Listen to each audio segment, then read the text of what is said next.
SIPP platform comparison. Right, which one's better? Let's have a look at Interactive Brokers and Hargreaves Lansdown. I've done a comparison between the two.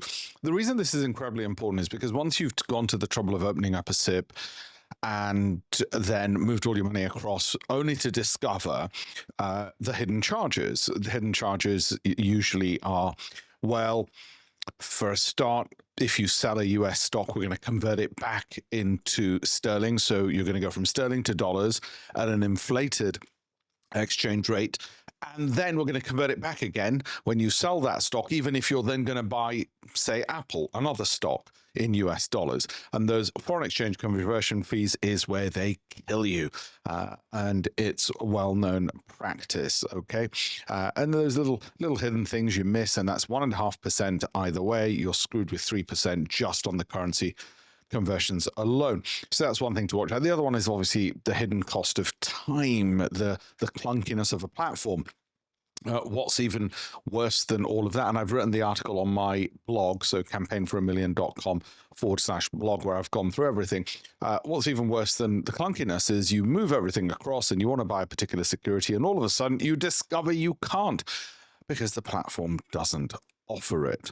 And then, God forbid, you try and calculate the different costs between each of the platforms because they all have different measurements. It's not just we charge £10 to place a trade. It depends on your account size, how many investments you do in a year, and so on. So we've worked things out based on the different amounts of money that you might be using, okay?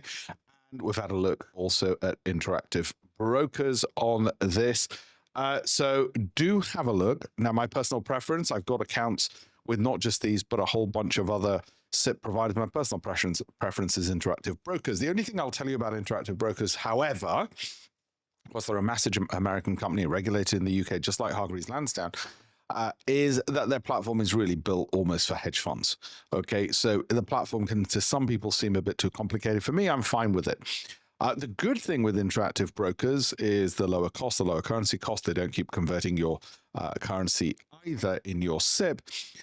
However, the good thing is also, unlike Hargreaves Lansdown, they don't keep emailing you and spamming you with billions of their own funds that they want you to buy, because once they notice you've got some money in an account with them, the next thing they want to do is screw you over and say, hey, buy one of our funds. And our fund managers, they're so clever, don't know what to do with your money. Just give it to one of our fund managers.